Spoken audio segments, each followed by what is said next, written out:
Hi అండి, అందరికీ నమస్తే. Welcome back to our channel. ఈరోజు వీడియోలో పీనట్ చిక్కీ మనకి షాపులో కొన్న విధంగా రావాలి అంటే ఎలా తయారు చేసుకోవచ్చో చూపించబోతున్నాను. ఈ పట్టి లేదా పప్పు చెక్క మనము బయట కొన్న విధంగానే షైనీగా రావాలంటే ఎలాంటి టిప్స్ ఫాలో అవ్వాలి, అలాగే క్రంచీగా ఉండాలంటే ఎలా చేసుకోవచ్చో కూడా ఈ వీడియోలో చూపిస్తాను.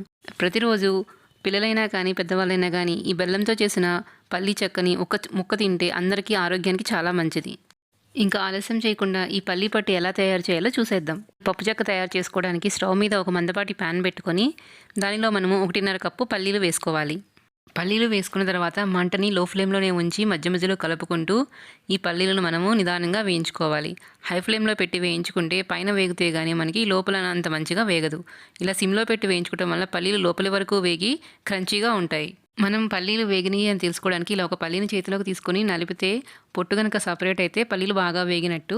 వీటిని ఇప్పుడు వేరొక ప్లేట్లోకి తీసుకొని చల్లారబెట్టుకోండి. మీకు పల్లీల మీద పొట్టు తీసుకుని ఎలా బద్దలుగా చేసుకోవచ్చో ఒక టిప్ చూపిస్తాను.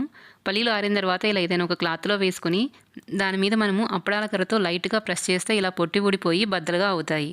మరీ గట్టిగా వత్తకూడదు, పప్పు పప్పు అయిపోతుంది. ఇలా మెల్లగా మనము రోల్ చేసుకుంటూ ఉంటే పొట్టు ఊడిపోయి ఇలా బద్దలుగా అవుతాయి. ఇప్పుడు ఈ పల్లీల నుంచి పొట్టు వేర్చడానికి ఇలా ఒక జాలి గెరట్లోకి కానీ లేదా ఏదైనా ప్లేట్లోకి తీసుకొని పొట్టు లేకుండా సపరేట్ చేసుకోండి.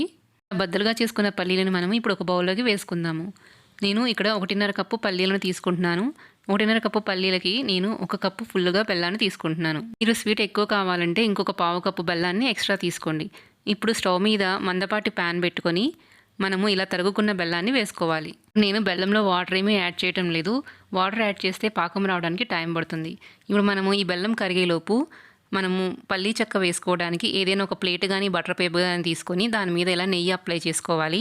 ఈ చిక్కీని ఈక్వల్గా అడ్జస్ట్ చేసుకోవడానికి ఏదైనా ఒక బౌల్కి కానీ అప్పడాల కర్రకి కానీ ఇలా నెయ్యి అప్లై చేసుకొని పక్కన పెట్టుకోండి. మనకి ఈలోపు బెల్లం కరిగిపోయింది చూడండి. బెల్లం అనేది పూర్తిగా కరిగిన తర్వాత మంటని లో ఫ్లేమ్లోనే పెట్టుకోండి. అలాగే మనము పాకానికి వాడే పాత్ర కూడా చాలా మందంగా ఉంటే పాకం అనేది త్వరగా మారిపోకుండా ఉంటుంది.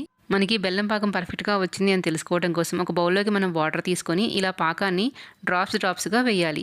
కాసేపటికి పాకం అనేది కొంచెం గట్టిపడుతుంది. మనము కొంచెం పాకం ఇలా గట్టిపడిన తర్వాత మనం బౌల్కి వేసి కొట్టినప్పుడు ఇలా గలగలా సౌండ్ రావాలి. టంగ్ అని సౌండ్ వస్తుంది అంటే మనకి పర్ఫెక్ట్ పాకం వచ్చినట్టు. కానీ మీరు కావాలంటే ఒక 1/2 టీ స్పూన్ యాలకుల పొడి వేసుకోండి. ఇక్కడ నేను 1 టీ స్పూన్ నెయ్యి వేసుకుంటున్నాను. ఇలా నెయ్యి వేసుకోవటం వల్ల పల్లి చిక్కీకి మంచి షైనింగ్ వస్తుంది. మరీ బాగా మిక్స్ చేసుకోండి. ఇలా బాగా మిక్స్ చేయడం వల్ల పాకంలో ఎయిర్ గ్యాప్స్ ఏర్పడి పాకానికి గుల్లదనం వస్తుంది. ఇప్పుడు ఫ్లేమ్ని సిమ్లోనే ఉంచుకొని మనం వేయించుకున్న పల్లీలను వేసుకొని బాగా కలుపుకోవాలి. పల్లీలు వేసిన తర్వాత కూడా మీరు ఫ్లేమ్ని సిమ్లోనే ఉంచి ఒక 2 నిమిషాలు బాగా మిక్స్ చేసుకోండి. అప్పుడు పల్లీలకి పాకం అనేది బాగా పడుతుంది. 2 నిమిషాల తర్వాత స్టవ్ ఆఫ్ చేసుకొని మనము నెయ్యి రాసి పెట్టుకున్న ప్లేట్లోకి ఈ పల్లీ చిక్కీని ట్రాన్స్ఫర్ చేసుకోవాలి. చేసుకోగానే వేడిగా ఉన్నప్పుడే ఏదైనా ఒక డబ్బాతో కానీ లేదా రోలర్తో కానీ ఈక్వల్గా స్ప్రెడ్ చేసుకోండి. ఇలా ప్రెస్ చేసుకుంటూ ఈక్వల్గా స్ప్రెడ్ చేసుకుంటే మనకి ఈజీగా సెట్ అయిపోతుంది. డిష్ మీకు ఈక్వల్గా రావాలి అంటే ఇలా నైఫ్తో అడ్జస్ట్ చేసుకోండి. ఒక 5 మినిట్స్ ఆరిన తర్వాత మీరు నైఫ్ తీసుకొని మీకు కావాల్సిన షేప్లో కట్ చేసుకోవచ్చు. ఇప్పుడు ఇది పూర్తిగా చల్లారనివ్వండి. పూర్తిగా చల్లారిపోయిన తర్వాత మనకి ప్లేట్ నుంచి ఈజీగా సపరేట్ చేసుకోవచ్చు. ఇలా పూర్తిగా చల్లారిన తర్వాత మనము నైఫ్తో కొంచెం ఇలా కదిలిస్తే ఈజీగా మనకి అచ్చు ఊడొచ్చేస్తుంది.